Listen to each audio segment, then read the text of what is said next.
Want some clarity on election issues? Join us on Constituency Watch. This on every Monday to Friday at 10 p.m. Constituency Watch, showing on Joy News, only on Multi TV.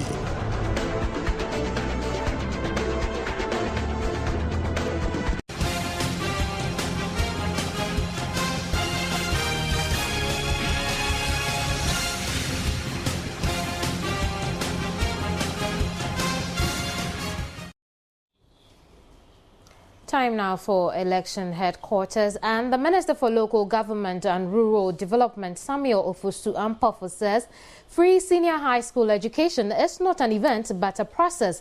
And according to him, the National Democratic Congress has started putting structures in place to accomplish this feat in the near future. He said the NDC is not promising free education, rather quality and holistic development of education. He was speaking at the Katamanso NDC campaign launch in Tema. The dust from the red grounds, the noise from the crowd, and the ear-piercing sounds from the public address systems shook the very ground of the campaign launch. The gathering saw party faithful and officials of the NDC converge to support the Katamanso MP. Samuel Ofosu-Ampofo in his message said the free education policy by the NPP cannot come about when structures are not put in place. Free education is not an event, it's a process. That process towards giving Ghanaians free, affordable education has been started already by the NDC government. Free education, school school education ever. The NDC manifesto for the 2012 election, the highlight of our education policies, free education, you must create adequate access where everybody will have access to education. As a result of that, NDC is promising that when Ghanaian voters into power, we will construct 200 senior high schools in the 4 years of our office. He entreated all to converge under the umbrella in sending their messages across to the Ghanaian for victory. The Greater Accra Regional Chairman of the NDC, Sam Adekoka, reiterates the quality education the NDC is working at.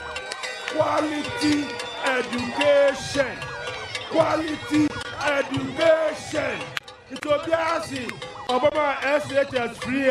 Catch and say NDC. Quality education. Minister of Environment, Science and Technology, Sherry Aite, questioned the NPP's inability to introduce and implement the free senior high school in its first 8 years in office. Yes. Opposition for 4 years.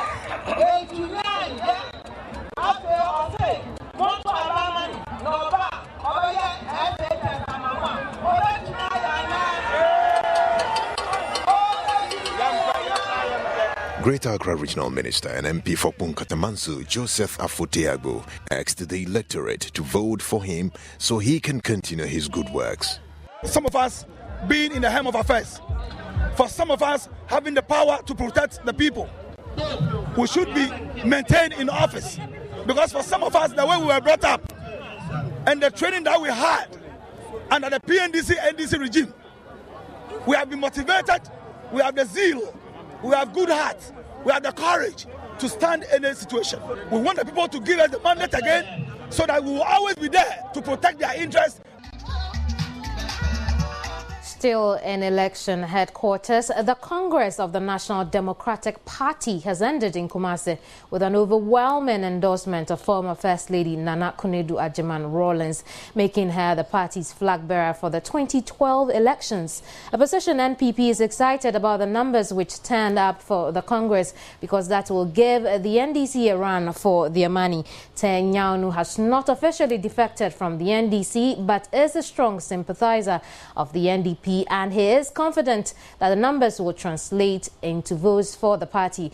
Meanwhile, founder of the NDC, Jerry John Rawlings, says his allegiance to both the NDC and the NDP is unquestionable, but definitely on different levels. Let's find out which of the parties has the most of his attention. I'm supportive of any party that maintains a high moral ground. and the leadership of the NDC lost it. You know, if they can regain it, all well and good for us and for this country. Until then, I'm sure this party will hold on to it. So for now, which are you? Do you owe allegiance to any particular party between NDP and NDC? No, it's in different measures, not in the same measure for, you know, each one of them. So we would say that it's higher. What your allegiance is higher with NDP and lower with some. Oh, definitely with NDP it's quite high because you know, they are a formidable group in terms of their values and principles. It's been wonderful. I did not expect this. I thought I was going to see a handful of delegates here. But from what I've seen, this rivals that of the NDC's Congress that was held here at the very stadium. And so it appears to me that they have indeed come to stay and that they are going to give the NDC a run for their lives. Indeed, the New Patriotic Party will win the elections. But from the numbers, the delegates, and from outside, the number of persons that I have seen, it shows that if they continue as they are doing, they will become the number 2 party in this country, apart from the NPP. But the Samoa's party broke away from the NDC, but it did not have the strength and the capacity and the tenacity that the NDP represents. So it is not because they're broken away, but because in spite of that, in spite of the vilification from the NDC, in spite of the fact that Rawlings had been, vilified by the NDC, she appears to be resolute and she's doing very well. And I'm very happy and excited, for her tenacity. Somebody somewhere will be putting into the public domain that, they're having so many challenges they are not able to overcome. Therefore, even people that are just a handful, they have shown that they don't like the party, they don't like the leadership, they don't like, and that they'll stay with their old party and all those sort of things. You know that even though it's a new party, members are old members. Members are people from other political parties. We didn't bring them from the moon. So definitely the parties from where they are coming from will not be so happy. They wish that those people still remain with them. Because in politics, you are dealing with numbers. If that is the nature of the game, and they have been busting and we all bust, then we have the same thing. If it is a football match with only one referee, that we all know, and then we change the referees, but the game goes on 11 players and a referee, it's the same thing. So what about if they bust and we bust? There is nothing wrong. But I can tell you that these are delegates that will never bust. This is going to translate into the real voting. Right, so we are joined by my colleague Gifty Ando Apia here in the studio to tell us more about the Congress over the weekend. Really, we have heard from some of the big shots from both sides of the parties, NDC and NDP. Really, tell us more about the Congress. What happened? So, as you would expect, it was a Congress. The political atmosphere, the political atmosphere was charged. People, it's just that it started with a little bit of scuffles. Some delegates worried about where to sleep, food. They were talking, and then some others, the same delegates, will come back and say, "Well, okay, these people are trying to sabotage our program. They don't want our program to." But then later on, I spoke to Josiah Aye. And he was telling me that they are worried about security because they're not sure of the people who were there. They had intelligence, so he said that some people want to, as it were, distract the Congress. So they weren't very sure about allowing people in. So most of the people were tucked outside. They had to be outside because they have to be sure that you are a member of the NDP. And so the huge crowd must have been a shocker for a lot of the other parties, especially the major ones, as we call them, the NPP, the NDC, and as the CPP likes to call itself, the major party. It must have been a real shocker for them. Let me just remind our viewers that we'll be joined by Ben Epson later on in the discussion to give us another perspective of Konedu's led NDP, Konedu as a candidate. Sure. And they are hoping that come 2012 or 2013, January 7, she will become Ghana's first let's female. Let's just say that the parties, I don't know if the NPP, they were excited. that NDP, because, and now mind you that the history is that NDP defected from NDC. The people there are people who have defected from the NDC. So the NPP as a competitor, major competitor for the NDC, they were excited that the NDP has numbers and they think that it's going to be to their advantage. And so there was supposed to be a rally after the Congress, but then... Before you go on with the rally, let me just find out if Pollster Benefson is on the telephone line to throw more light on his perspective of the NDP Congress, just before we get into the rally and what happened, what didn't happen. Good afternoon, sir. Hello, good afternoon. Well, I'm sure we do not have him yet, but really, a rally was supposed to take place and it never happened? Yeah, it didn't happen. It wasn't explained, the reason, but I assume that, the setup was such that we're going to have the Congress at the same place and then have the rally at the same place, but there were two different podiums, okay? So after they had the Congress, I'm sure they were worried about moving the numbers from that position on the stadium to the other side, because earlier they had, as I said earlier, they had issues with controlling they weren't really sure that these were committed, as they like to say, NDP members. So probably that was the reason. But I took keen notice of Mrs. Rawlings and her husband. She looked quite anxious. I don't know. It felt like, someone. Obviously, it's a different feeling. It's a new feeling to them, because moving from a party that you have been with throughout your life to a different one, she looked a little, I don't want to use jittery, but she looked a little anxious. And I'm sure it would be normal for everybody having to be called on to lead a new party, and you were shocked by the numbers, perhaps. I assume so, with the controversies that surround all these activities that has happened over the Absolutely. But really, tell me about the people who came there. Exactly, what were they like? You mean the delegates? The delegates. Well, it's very interesting. You have a lot of people who were scrambling for T-shirts, NDP T-shirts, and as Josiah would want me to believe, those people are not genuine members of the NDP. So they wanted something to, so to speak, brand them as NDP so that they won't have issues entering. So there are lots and lots of pockets of, fights here and there over NDP T-shirts. So then, according to the interim chairman, Josiah, the genuine people were inside, and you have to go through a process to be allowed inside. Absolutely. Now, the genuine people, you have to show your accreditation. But let me say that I'm not sure about the accreditation, the preparation for the accreditation, because we as media, from your observation, yes, because we as media people had a lot of trouble getting our accreditation. So I'm not sure about. Now, the people were so many. They probably didn't do enough accreditation for all of them. So you had some of them inside, some of them outside, because they didn't have accreditation. And I'm told Benefson is online. But we'll talk more about the people who came there. But let me find out from Benefson. Really, what do you make of the NDP's Congress over the weekend? Good afternoon. Good afternoon. I believe that the first thing that struck me watching television was the way a manner the representative of the MPP, the first National Vice Chairman, Mr. Fredowari, had more cheers from the NDP delegates than he had more cheers than Rawlings had when Rawlings entered the stadium. So that's the first strange thing I found out. So that is it. Does it make you question the delegates who were there? The allegiance? Delegates and crowd, if you realize the two main parties, the NDC and the MPP, they've stopped having rallies as a form of propaganda support. Because the one speaking to me now, if you haven't been to Wa before, or Bolgatanga, and you are going there with a week's notice, you can get with money 5,000 people to wear a T-shirt with your picture embossed on it, cheering you, they will vote for you. So that struck me. But yes, this is an NDP affair.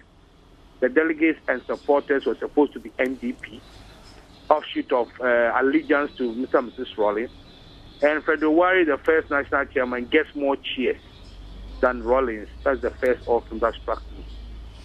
Right. Now, do you see the NDP as a force to reckon with in Ghana's politics? Well, our work is in the final stages. Our opinion polls is in the final stages. But I always say, it is said that when the frog dies, you see its length. And December 9th, we'll see the length and the strength of the NDP. But I believe that if the NDP, like that is, Nana Konedu gets beyond 2%, we haven't done any work, given the time frame. If the NDC does its work well, Nana Konedu's candidacy of the NDP will rather help NDC to do very well in December. Right. Before I let you go with my final question on what pundits have been saying about the former president Rawlings' way of getting back into mainstream politics, you know, he's using the NDP as a way of getting back into mainstream politics. I just find out quickly from my colleague here. Now, I've heard from the NDP they have 3.5 million allegiance to the party. Do you think that from the Congress, the crowd, is that something we could identify with from the crowd you saw at the... On a cursory look, we would. On a cursory look, it would be okay to say that. But then, when you talk to the people, and it's just as you can't be sure who is telling you the truth. So you listen to this, and then there's a counterclaim. So when you look, if it's just a cursory look, and you're talking about that, then that's fine. We could say that, well, they have the numbers. Right. But Benefson, before we go to the question, I promised to be my last one. Don't worry, you have last bet one. That's your usual trick, so you go on. Right. Now, what do you think Nana Konedu is bringing on board? For some of us who've done this work so long, who've been tracking her, since Rawlings' election, I think she's the second female president candidate in Ghana's history. The first was that lady, Madam Ikuya, from Freedom Party. I think that this will be a culmination of Nana Konedu's 13-year desire to be a presidential candidate and a president. She started this in 1999 when the husband was getting ready to exit. And if ex-President Rawlings will remember, in August 1999, he met me at the conference center and said that the stories had been written that her wife wanted to be president after her was not true, and that they were tied, and he and his family had no intention of having a political dynasty. Perhaps they've changed their mind. Right. Former President Rawlings has said his allegiance to both parties, the NDC and the NDP, are unquestionable, though they may be on different levels. People have also said that it's his way of getting back into mainstream politics. What do you make of this? I think that Rawlings misses the razzmatazz of politics, but he's finding it difficult to come to terms that his influence has dwindled, and he wants to use one eye to look in two bottles. He may end up missing both of them.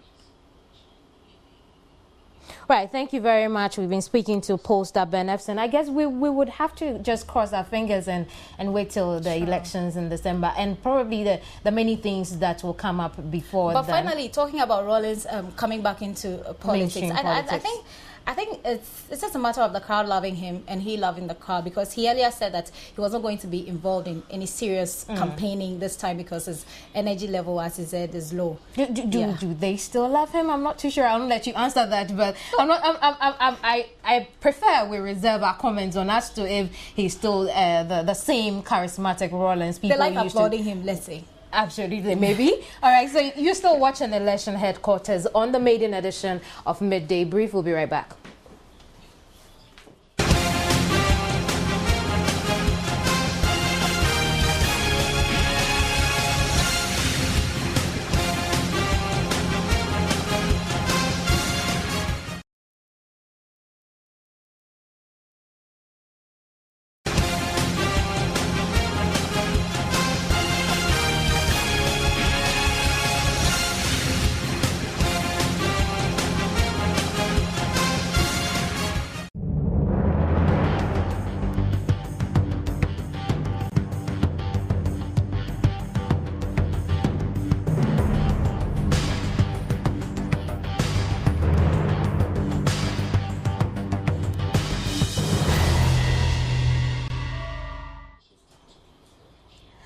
It's been an absolute pleasure coming your way with the maiden edition of the Midday Brief. Join us every other weekday from 12 to 1 as we bring you compelling stories from across the country. My name is Kemini Nyamani Amano. This has been the Midday Brief.